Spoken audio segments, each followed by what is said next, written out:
Let's face it, losing weight, especially when you're surrounded by so much delicious Nigerian food, can be an uphill battle. Pounded yam, jollof rice, puff puff, yam, plantain. It seems like a never-ending battle when you're trying to lose fat. Truth is, most Africans make the same common mistakes when they're on their fat loss journey. Hi, my name is Bemi. I'm an African fat loss coach, and I've helped hundreds of women lose fat while eating an African diet. Today, I'm going to be breaking down the most common mistakes that I see that's stopping you from hitting your fat loss goals. Are you ready? Let's go. The first mistake I see is giving up African food. Now, I don't blame you at all. I know when you Google healthy food, diet, you never see Nigerian food there or African food there, right? You will see salad, you will see parfait, you will see orishirishi. And so a lot of people have been conditioned to think that African food isn't healthy and it's something that they need to give up on to achieve their fat loss goals. I'm here to tell you that somebody lied, okay? They lied. Now, our foods inherently are not unhealthy, but the way that we serve them, the way that we balance our plate can actually make these foods highly calorie dense. So if you're on a fat loss journey, the best strategy to employ is to not give up the foods, but to relearn how you actually eat the foods. Now, let me tell you what happens when most people give up African food. At 8 a.m., they will start with smoothie. At 12, they will eat salad. Maybe for dinner, they will eat a healthy wrap. But by 11 p.m. or a.m., that eba is coming out.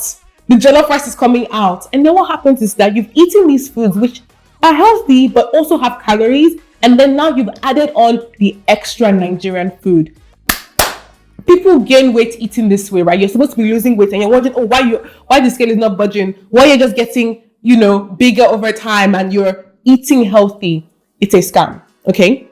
Now, when it comes to making Nigerian food healthy, I follow a simple method. I've developed these years ago and hundreds of my clients have seen results using the AfroBowls plating method. You can download the free guide below, a full African fat loss guide that will teach you exactly how to plate your meals for results. Essentially, what we're going to be doing is focusing on high protein meals. Your plate should be about 35% protein, and then you want to pop that up with some fiber. For fiber, I'm thinking like high fiber vegetables, and that is usually around 30%. Then you want to do your carbs. You need carbs for energy. Don't give that up completely. Around 20%. And then you want your fats to be around 10%. Balancing your meals this way would change your life. This goes for eba and efo. It goes for rice. It goes for any of your traditional African meals can actually be broken down using this template to make your plate healthier.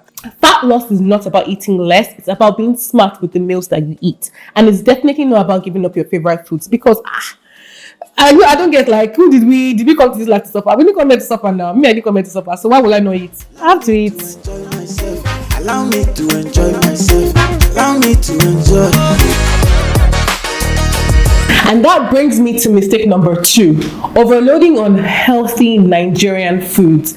Now, here's the kicker. Not all healthy foods are calorie friendly. So something can be healthy, but you need to be mindful of the way you consume it.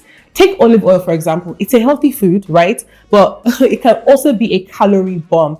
Things like granite can be calorie bomb. Any kind of oil, palm oil, can be an extreme calorie bomb. So, for example, you can make a healthy meal. You make your amala, right? Most Nigerians think amala is healthy and it's light. And it's a great food, right? But by the time you serve it with a bowl of stew, and that stew is covered in oil, the health left the chat, okay? The health left the chat. Beyond the consequences of the amount of calories that you're having, right? Just also that amount of oil is not necessarily healthy for you. The point is, foods can be healthy, but they might not be calorie friendly. So you can eat healthy and still not lose weight. Nigerians think parfait is healthy. I don't know who introduced Nigerians to parfait, right? And a Greek yogurt loaded with, some fruits and nuts is great. But when half your bowl is cashew nuts, do you know how many calories is in cashew?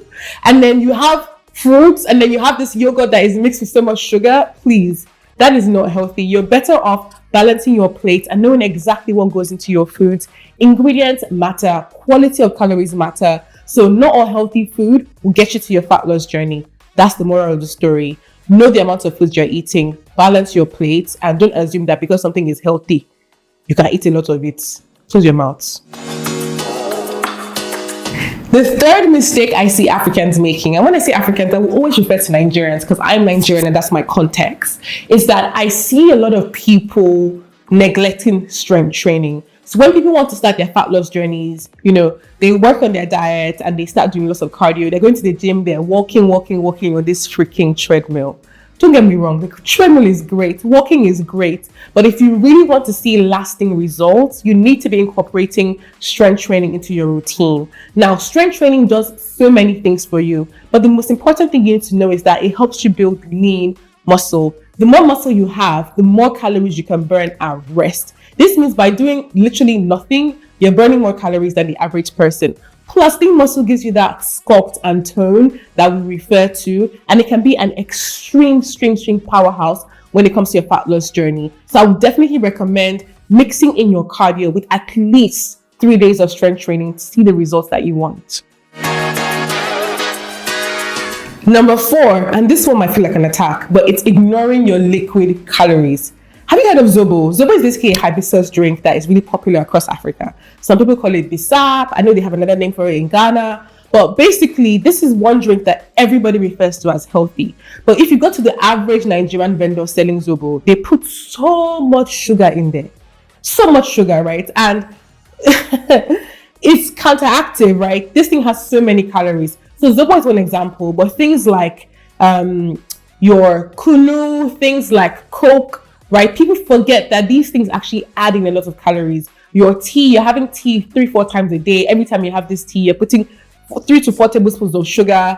It's not adding up. All of these things over time add calories. So you need to be really mindful of all of the foods that you're eating. And honestly, the more sugar you have, the more sugar cravings you get. Your body actually wants to consume carbs. So it's really a good practice to essentially reduce your sugar consumption when you're in a fat loss journey. Your body will thank you for it. Your skin will thank you for it. Also, your energy levels will be so much better off because you will no longer be running that sugar high, sugar low, sugar high, sugar low, but essentially focus on a more balanced energy spike. And this is the power of balancing your plate. The next most common mistake I see is not planning ahead. Listen, if you don't plan ahead, you are planning to fail. Like what they say, if you fail to plan, you plan to fail. And it's really so true. If you don't have your meal plan, ahead of time, you know exactly what you're going to eat. It's so easy for you to reach for that puff puff. You see that plantain chips, you will eat it. You see chin chin, you will eat it. That's because you didn't actually prep and plan ahead. So taking one day out of your week to just plan what your meals will look like. What I like to do is I don't really like meal prep aspect. I will cook all my food and it'll be in the fridge. Doesn't really go well with my system, okay? But I like to prep my proteins ahead. So on a Sunday, I will do things like marinate my chicken with peri-peri sauce. I'll marinate my fish. I'll make sure that that's all in the freezer. So when I'm ready to eat, all I have to do is defrost it, pop it in the air fryer, 20 minutes, it's ready. I chop up my veggies. So I always have pre-cut veggies in the fridge. I actually make sure that my fridge is stocked with healthy food. So that when I open that fridge, I see healthy food. I remember that, oh, okay, there's food at home. But if you don't have the food at home, it's so much. When you want to not order food, it's actually how many people will order salad? You are more likely to order, eba, or you're more likely to order rice. So the more you can actually plan in terms of like your food, it will save you so much pain ahead. I think we rely too much on motivation. We always think that when the day comes, I will basically do the right thing. But as human beings, we don't really fall to our highest motivation. We actually fall to the level of our habits. So maybe to build habits around your food, around your working out, scheduling them in, just planning everything ahead as much as you can. Of course, like things don't always go according to plan, but they're more likely to when you actually do have a plan. Listen, I've made these mistakes myself and I've helped hundreds of my clients overcome them. Fat loss is entirely possible eating African foods, but you just have to get smart around your habits and you need to make sure that you're doing the right things to get you to your goal. Doesn't have to be hard, okay? It's pretty simple. Is it easy? Well, that depends on how prepared you are. That depends on the tools that you're using, and that depends on the support systems that you have. Like I said, I have a free African fat loss guide in the description that you can download to get started on your journey. This guide will change your life. And if you're needing one-to-one support, please reach out to me, apply for my one-to-one coaching, and I'm sure we can figure out a way to get you to your goals. If you found this video helpful, I will be so grateful if you hit that like button. Leave a comment below and let me know where you are from in Africa. And of course, subscribe to my channel because there's so much more where this came from. My name is Bemi. I'm an African fat loss coach, and I'm going to help you get to where you want to go when it comes to snatching that body. I'll see you in my next video. Bye.